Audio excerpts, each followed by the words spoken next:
Всім привіт! Hello everyone! Welcome back or добро пожаловать to my channel, the Filipina and Russia podcast. Сегодня episode is educational guide all about Maslenitsa, one of Russia's well-known traditional celebrations. If you're a foreigner here in Russia, especially living in small towns like Taganrog, you may see school events, festivals, or pancake week. And you might be wondering, what does it mean? What are these celebrations? Or what is happening? Well, you found the right video because in this video, I will be talking about what is Maslenitsa, why pancakes are important, how schools and communities celebrate it, and lastly, what you should know as a foreign living here in Russia or just visiting in Russia. Okay, so Maslenitsa is a traditional Slavic festival that marks the end of the winter. Hurrah! And the beginning of the Great Lent in Russian Orthodox calendar. And this year, it officially started February 16. And as what I've heard or learned from my Russian side, it celebrated for 7 days. So, blini for 7 days. Of course, you can eat any other food, I mean, in our family, we eat what we want in these 7 days, in this Maslenitsa week. But you should take note that you should have a blini. So historically, I researched about this. Maslenitsa has pre-Christian roots connected to seasonal changes and sun symbolism. Over time, it became integrated into Orthodox tradition as the final week before Lent season, when people reduce consumption of meat. That's traditionally. Religiously, they do that.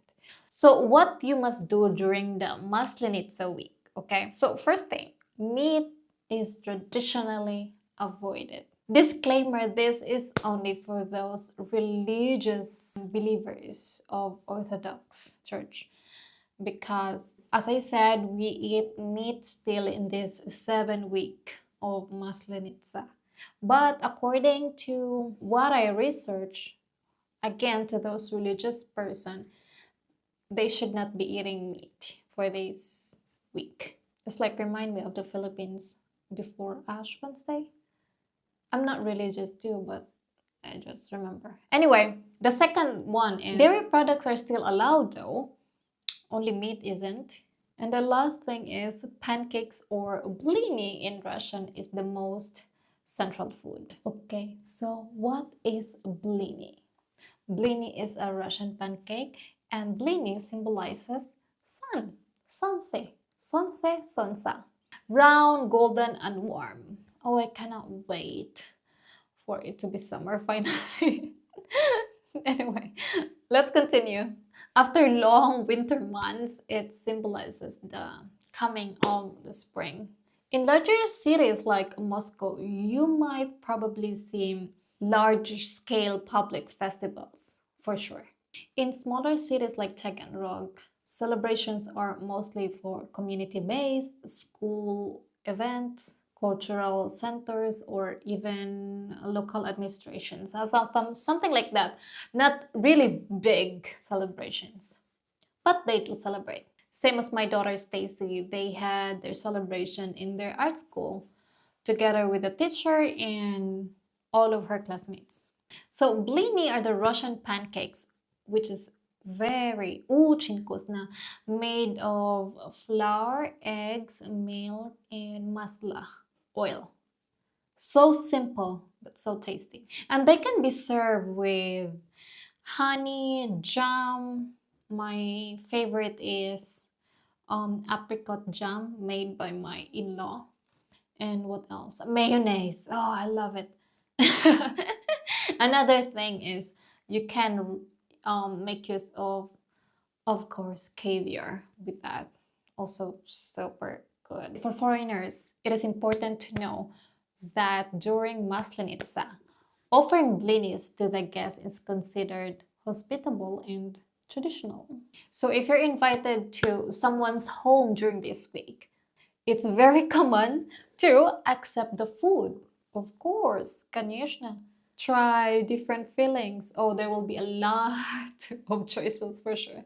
And participate in tea and conversation, which I cannot do yet because I cannot fully understand Russian. But anyway, I can comply the first and second one. Accept the food, try different fillings, that I can do, but participating in the conversation and having tea, well, that's definitely not the tea I want. Kidding aside. It's a social holiday centered around food and community. If you have children in Russian schools or kindergartens, which I do, you will likely notice Maslenitsa is celebrated with the teachers or organizers. Typical school includes like folk songs and dances, traditional circle games, performance in Russian folk costumes, which is cute, outdoor winter competitions, which I did not see here.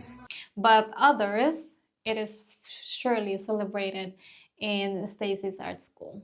I've seen many videos of some Filipinas also or foreigners who are in Moscow and dancing with, participating in folklore dances, which are cute. So I think, yeah, it's celebrated nicely in there since it's the capital city. But in here, it's like nothing really is going on.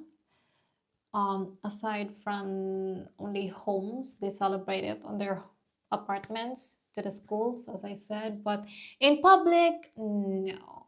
Actually, unfortunately, there is no celebrations in public here in our town yet because, of the war. But other than that, it's still celebrated, just intimately. That's it. And it's good to know that despite this not allowing public celebrations, it's even, getting stronger intimately with all your families and friends, which is not bad. So if you are new to Russia, Maslenitsa is one of the easiest cultural events to observe and to participate in, even without speaking fluent Russian. All I have to do as a foreigner is to learn how to make blini. Luckily, I knew how to make it before celebrating the Maslenitsa. Maslenitsa reflects an important aspect of Russian culture, which is a strong awareness of seasonal changes. Though it symbolizes that spring is coming like soon, yet winter in southern part of Russia can be still long and cold, even in regions which are near in Sea of Azov. This celebration marks psychological transition towards spring. It encourages outdoor community activity, reinforces family and local traditions. So Maslenitsa is more than just a pancake week here in Russia. It is a festival seasonal combining pre-Christian folklore, Orthodox calendar timing, and modern community life. If you're living here in Russia, especially again in the small cities like Taganrog, where I am, participating in Maslenitsa is a simple way to engage in their tradition, into their culture, which I am happy to also celebrate. I'm part of the celebration because of my daughter.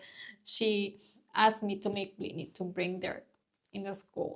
So basically, I'm connected. So if you're a Filipino and trying to understand what is Maslenitsa, imagine a mix of barangay fiesta, right? Our fiestas and the days before the Lent. But instead of celebrating our patron saint, the focus here is saying goodbye to winter and finally welcoming the spring. Thank you for listening. And I hope in this video you've learned something about what is truly Maslenitsa and why is it blini is the central food. Why is it so important during these 7 days of, celebration here in Russia. Anyway, thank you for listening again and paka paka. Goodbye. Happy Maslenitsa to all Russians.